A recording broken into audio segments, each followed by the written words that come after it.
Hello guys, welcome to a new video from the channel. This time we check how to recover a delayed post on Facebook. So let's start. So first let's go to our main menu here and then just scroll down and let's go to settings and privacy. Then let's go to settings. Here on settings just scroll down again and let's go to the part that says activity log. Then here on activity log just click on trash.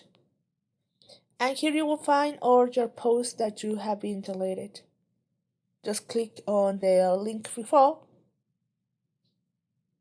And if you want to recover it, just go to restore on profile and restore.